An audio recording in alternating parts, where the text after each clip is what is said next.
Mas teria que fazer uma coleta antes. Uma coisa ele era bom. Ele era bom de cálculo. Era ou não era? Era ou não era? Era bom de cálculo. Fala para o seu irmão assim, ele era bom de cálculo. Era ou não era? Mas era ruim de fé. Era ruim de fé. Era bom de cálculo, mas não tinha fé. Ou seja, era ruim de fé. E às vezes nós somos bons de cálculo, mas com uma fé ruim. Você começa a imaginar, se eu receber o salário desse mês, tirar o dízimo do oferta, não vou pagar minhas contas, pastor. Deus me livre, porque eu teria que receber essa parte. Olha o cálculo. Vem primeiro, né? Olha o cálculo. Eu teria que receber, olha, se eu estou fazendo um cálculo, que é 1.000 que eu ganho, 1.500 que pagar, eu tenho que receber pelo menos 700, 1.800 para dar. Quando o cálculo vem rapidinho. Nós somos muito bons na matemática, mas às vezes falta fé. Eu sei que tem 1.500 para pagar, às vezes eu ganho 1.000, ainda vou ser fiel ao Senhor, mas uma coisa eu sei, no final do mês vai haver um milagre da multiplicação de Deus na minha vida. Vai acontecer o milagre da multiplicação de Deus na minha vida, porque eu creio que o Senhor está nesse negócio. Eu creio que o Senhor está nesse negócio. Mas você percebe que a reação primeira qual que é? Cálculo, né? Nós corremos a matemática. E não dá. Vou ter que cortar alguma coisa. E é engraçado, né? Vou ter que cortar uma despesa. Então já começa pelo dízimo. É engraçado, né? Não sei porquê. Primeiro corte, e vem começar, tem que cortar alguma coisa. Então cortar o dízimo primeiro. Ele acha que, começa tudo errado, né? Ele acha que cortou o dízimo, agora sim, agora vai dar. Aí fica um pouquinho pior. Ai meu Deus, mas eu já tirei até o dízimo que eu não dou mais, e agora que mais o que de mim? Consegue entender, gente? Nós temos que agir pela fé ou pelos cálculos, porque Deus é poderoso para prosperar a tua vida, a tua casa, o teu salário e a tua família. Amém? Glória a Deus. E quando chega naquele lugar, ele fala para o discípulo assim, e aí, como é que nós vamos fazer? Será que Jesus não sabia o que ele poderia fazer, gente? Se ele determinou o lugar, se ele determinou o milagre, ele sabia o que tinha que fazer, ele só queria saber se o discípulo tinha fé para entender esse negócio. E Deus quer saber de você nessa noite. Será que você tem fé para entender esse negócio? Deus não tem. Está fraco. Eu acho que não tem. Deus não tem. Então Deus vai fazer na tua vida se você crer. Amém? Você consegue olhar para a multidão hoje? Pastor, tem pouca gente hoje. Não tem a multidão. Como é que eu vou olhar? A multidão é talvez seja a multidão de problemas financeiros que você tem. Consegue olhar para eles hoje? Dá uma olhadinha para eles hoje. Começa a olhar eles. Vai lá, começa a olhar. Pastor, são 5.000 homens, mais um pouco de criança, mais as mulheres, mais os empregados que foram juntos. Pastor, é a prestação do carro, é da casa, é a dívida na... Aqui não posso falar, se eu falar, a pessoa vai rir, né? É a dívida com Casa Bahia, né? E aí vai falando, né? E a dívida com isso, com aquilo, então, vou contar, vou falando tudo. Né? Pode contar as multidões, porque nessa noite eu quero que você conte o milagre que Deus começa a fazer na tua vida.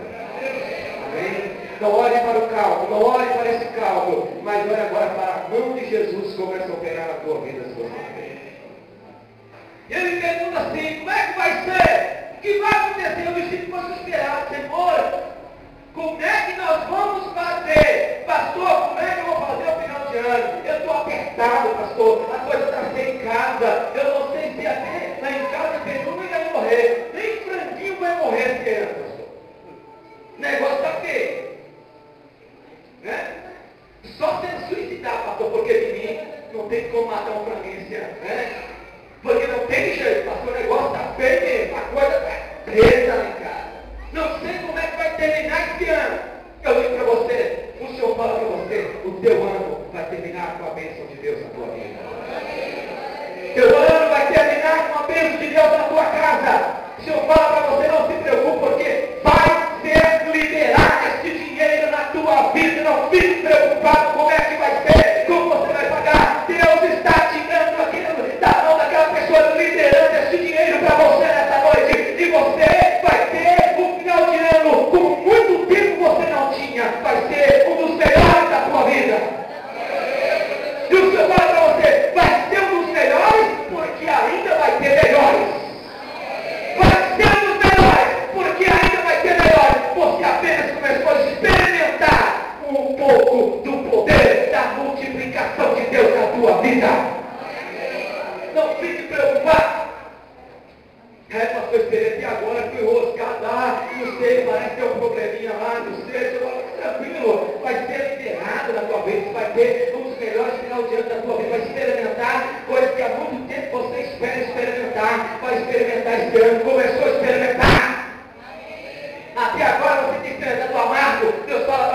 é os melhores, porque ainda vai ter muitos melhores ainda.